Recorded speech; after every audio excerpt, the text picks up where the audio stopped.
अस्सलाम वालेकुम नाज़रीन, हुकूमती दावा है कि मईशत ट्रैक पर है, दुरुस्त सिमत में है। IMF प्रोग्राम जो है वो हमें फर्दर डिसिप्लिन के हवाले से बात कर रहा है। IMF प्रोग्राम जो है वो मईशत की डॉक्यूमेंटेशन के हवाले से बात कर रहा है और सारी सब जो है वो बहुत अच्छा है, कोई परेशानी की बात नहीं है। 5.37% की इकोनॉमिक ग्रोथ भी हमें बताई जा रही है। बहरहाल हुकूमत के का जो एक मौक़िफ़ है वो अपनी जगह, साथ साथ अगर हम अपोजिशन की बात करते हैं तो वो उसको यकसर मुस्तरद करते हैं। फिर पाकिस्तान में जो कॉर्पोरेट सेक्टर के सेलिंग साइड इकोनॉमिस्ट हैं वो किसी और एंगल से इस वक्त इन इकोनॉमिक इंडिकेटर्स को देख रहे हैं, और जो इंडिपेंडेंट इकोनॉमिस्ट हैं जिसमें डॉक्टर हफीज पाशा की बात करें, डॉक्टर कैसर बंगाली की बात करें या डॉक्टर अकबर जैदी समेत और अकाबरीन की बात करें, वो इकोनॉमी को किसी और तरह से देख रहे हैं। तो आज के प्रोग्राम में डॉक्टर कैसर बंगाली साहब हमारे साथ मौजूद है। डॉक्टर साहब, सबसे पहले आपकी तरफ आऊंगा, पाकिस्तान की मईशत इस वक्त खड़ी कहां पर है? हम किसी डेंजर जोन में है या डेंजर जोन से बाहर निकल आ चुके हैं? जी शुक्रिया फिलहाल। देखिए, आपके प्रोग्राम में पहले भी इस पे मैंने जिक्र किया था। मैंने 2-3 साल पहले एक रिपोर्ट पब्लिश की थी, economy on a roller coaster के नाम से। वो 25 इयर्स का डेटा लेके उसको एनालाइज किया था फ्रॉम 1990 टू 2015, और मैंने उसमें ये दिखाया था कि कोई भी इंडिकेटर इकोनॉमी का, किसी भी सेक्टर का 2 साल से ज्यादा बेहतर परफॉर्म नहीं करता। उसकी अच्छी ग्रोथ होती है, फिर कोलैप्स कर जाता है। ये बिल्कुल, और जो एवरेज बनता था 25 साल का, वो क्रॉप सेक्टर का, मेजर क्रॉप सेक्टर का बनता था 2.4%।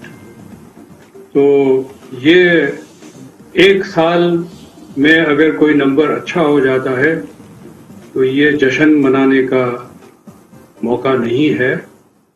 अगर 3, 4, 5 साल तक सस्टेन्ड ग्रोथ हो तब हम जश्न मना सकते हैं कि अब इकोनॉमी एक ऐसे पाथ पे है जो अब सस्टेनेबल आगे ग्रोथ हो सकता है। दूसरी बात यह है कि ये एक नंबर है ना 5.7 जी, इसके पीछे भी देखना होता है कि ये कहां से आ रहा है। 4 मेजर क्रॉप्स है हमारे, कॉटन, राइस, व्हीट और शुगर केन।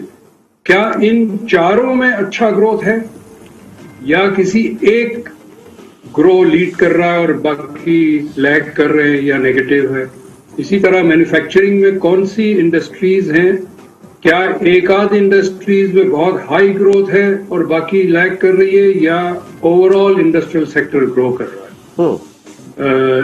कुछ नॉन कमोडिटी सेक्टर्स हैं जिसमें बैंकिंग है, सर्विसेज हैं, ये अगर ग्रो कर रहे हैं और वो एवरेज को पुल अप कर रहे हैं तो ये कोई मतलब जश्न मनाने वाली बात। ठीक है डॉक्टर साहब, 2 चीजें आपने कहा कि अगर एक कंसेक्यूटिवली हम करें, एक अच्छी ग्रोथ दिखाएं तो फिर जाहिर है कि एक वो पैटर्न अच्छा बनता है। बट अनफॉर्चुनेटली पाकिस्तान की जो इकोनॉमी की जब हम बात करते हैं, मईशत जब खुलती है, जब बढ़ती है, जब फलती फूलती है, 5 क्रॉस करती है, तो उसके बाद होता यह है कि आपका इंपोर्ट बिल बढ़ना शुरू हो जाता है, क्योंकि आप हमारी जो एक्सपोर्ट भी इंपोर्ट बेस्ड है। हम अपनी इंपोर्ट करते हैं, फिर इंपोर्ट बिल बढ़ता है और सब कुछ नतीजा ये होता है कि बिल्कुल कोलैप्स हो जाते हैं और अगेन IMF के पास हम जाते हैं, और पिछली 22 दफा हम गालिबन इसी वजह से गए।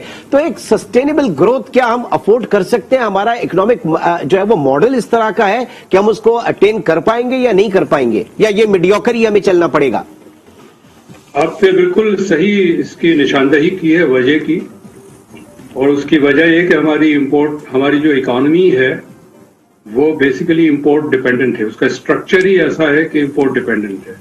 हमारा मैन्युफैक्चरिंग सेक्टर इंपोर्ट डिपेंडेंट है, और हमारी बहुत ज्यादा कंज्यूमर इंपोर्ट्स हैं जो एक अमीर तबका सिर्फ इस्तेमाल करता है, लेकिन पूरे मुल्क पे उसका बर्डन है। मतलब मैं again at the risk of being repetitive, किसी सुपरमार्केट में चले जाए, पाकिस्तानी चीजें ढूंढनी पड़ती है।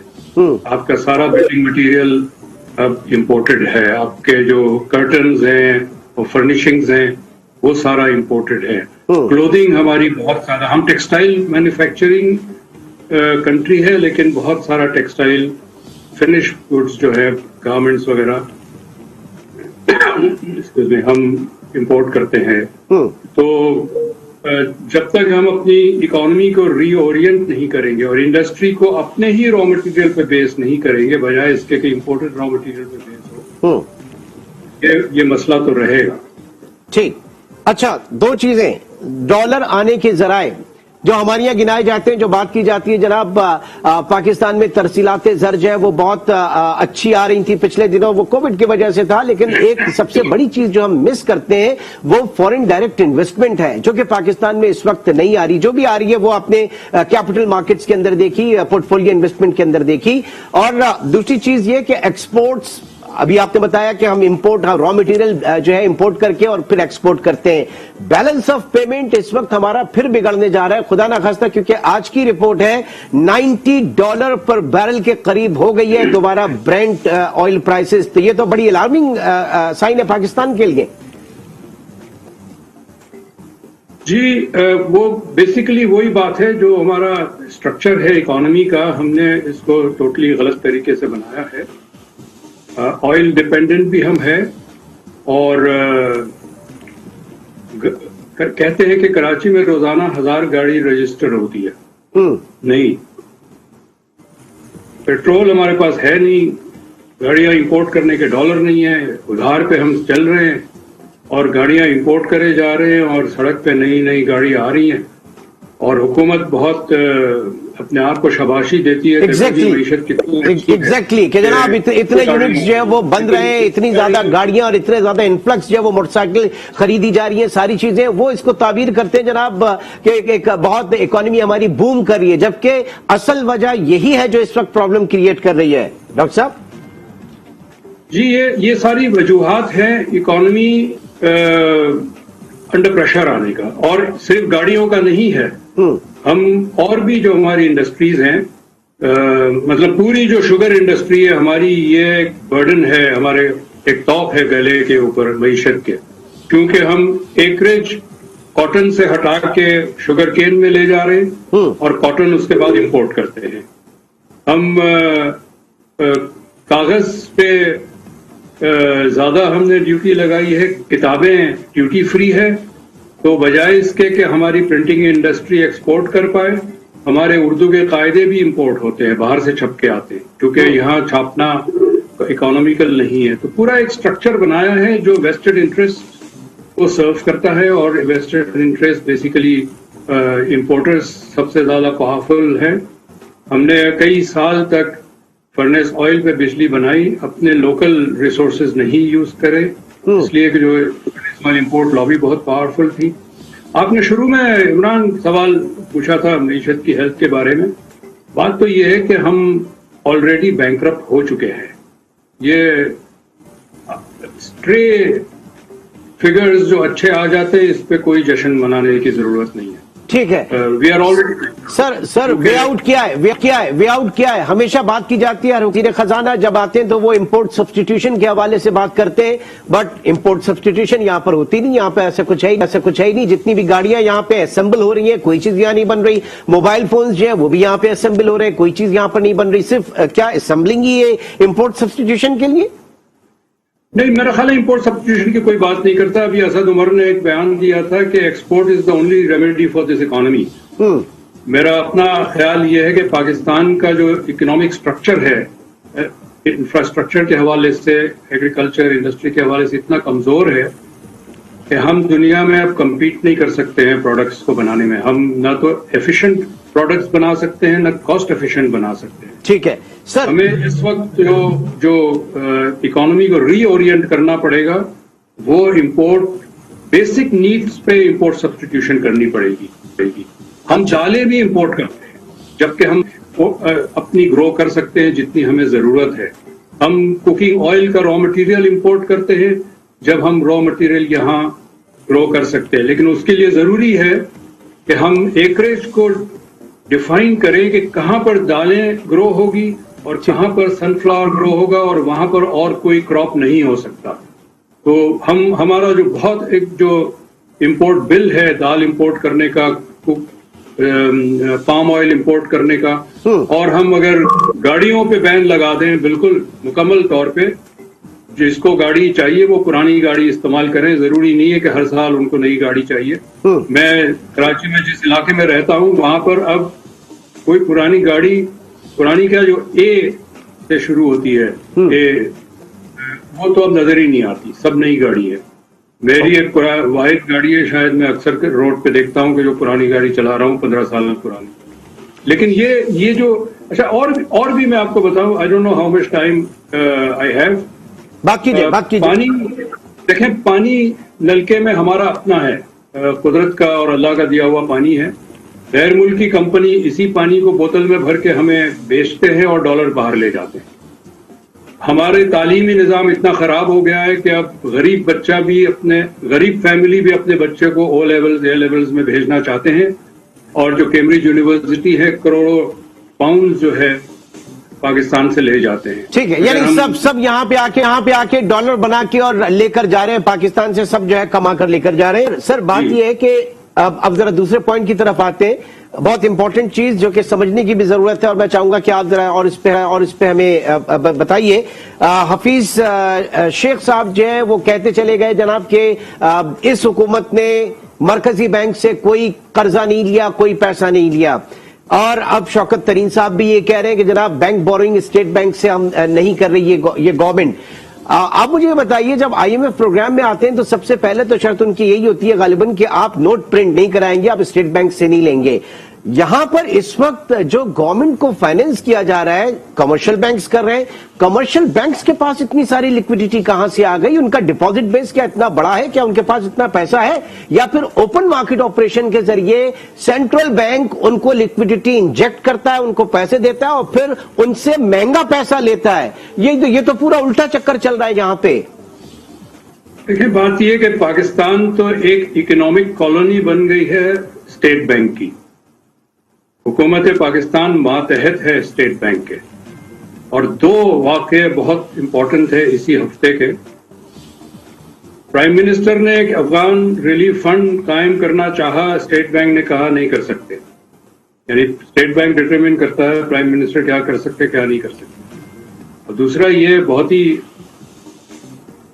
अजीब बात है कि स्टेट बैंक ने प्राइवेट बैंक्स को इंस्ट्रक्शंस दिए हैं कि federal government is at risk of default, तो आप सोच समझ के उनको कर्जा दें। सॉवरेन गारंटी हमेशा गवर्नमेंट की होती है हर जगह, हर मुल्क में। पाकिस्तान में अब गवर्नमेंट सॉवरेन गारंटी नहीं देता, स्टेट बैंक देता है, और स्टेट बैंक कहता है कि गवर्नमेंट सॉल्वेंट है या नहीं है। ये तो हमने ये जो नया लॉ पास किया है उसमें हमारी गवर्नमेंट के हाथ कट गए हैं। गवर्नमेंट अब सिर्फ निजी शोबे से लोन लेंगे, और निजी बैंक्स के पास अगर लोन नहीं होगा, यानी सप्लाई शॉर्ट होगा, तो इंटरेस्ट रेट बढ़ जाएगा, और उसकी हाई इंटरेस्ट रेट पे हुकूमत को लेना पड़ेगा, क्योंकि हुकूमत के पास और कोई चारा नहीं है। और ये जो कह रहे हैं कि हमने स्टेट बैंक से कोई कर्जा नहीं लिया है 1.5 साल 2 साल में, ये स्टेटमेंट क्यों नहीं देते कि हुकूमत ने कोई कर्जा नहीं लिया? ये स्टेटमेंट नहीं देते इसलिए कि हुकूमत प्राइवेट बैंक से इंतहाई महंगे रेट पे कर्जे ले रही है, और जो हमारा कर्जों का बोझ है वो बहुत तेजी से बढ़ रहा है, मल्टीप्लाई हो रहा है। तो ये financial security is at risk है कि नहीं है? फिर financial security is already gone. अब क्या होगा वाली बात नहीं सर, फिर अभी तो एक अरब के हम सुकूक करने गए 5 साल या 7 साल के लिए, 5-7 साल के लिए 8% के करीब। तो इस वक्त जो बोरोइंग है पाकिस्तान में वो 50.5 ट्रिलियन को कब का क्रॉस कर चुकी है। इस हुकूमत ने तकरीबन पिछली हुकूमत के मुकाबले 70% जो है, जो उनके कर्जे के मुकाबले ज्यादा लिया। ये कर्जा अब अगर 5 साल बाद अगली हुकूमत इनकी अपनी ही अगर बन जाती है तो क्या ये इस काबिल होंगे कि उतार सके, या कोई दूसरी हुकूमत आएगी इलेक्शन के बाद, उसके लिए कितना बड़ा प्रॉब्लम होगा। IMF lender of the last resort, उसके पास हम कब तक जाएंगे और किस कीमत पर जाएंगे? तो मेरी ये परेशानी नहीं है कि कौन सी हुकूमत किस वक्त होगी। रियासत बैंकरप्ट है, और ये हुकूमत, ये प्राइम मिनिस्टर दोबारा आए, नए प्राइम मिनिस्टर आए, नई पार्टी आई, 2 बुनियादी तब्दीली नहीं करेंगे। एक तो ये है कि नॉन डेवलपमेंट एक्सपेंडिचर बशमूल नॉन कॉम्बैट डिफेंस एक्सपेंडिचर 20% कम करें। अच्छा, 2-4% نہیں 20% کم کریں، جو 1 خرب روپے کے برابر بنتا ہے اس وقت۔ ٹھیک۔ دوسرا یہ کہ تمام نان ایسینشل کنزیومر امپورٹس جس میں فوڈ ہے، گاڑیاں ہیں، بلڈنگ مٹیریلز ہیں، فرنیشنگز ہیں وغیرہ وغیرہ، سب پہ پابندی لگائیں اور آئل کنزمپشن کو کم کریں۔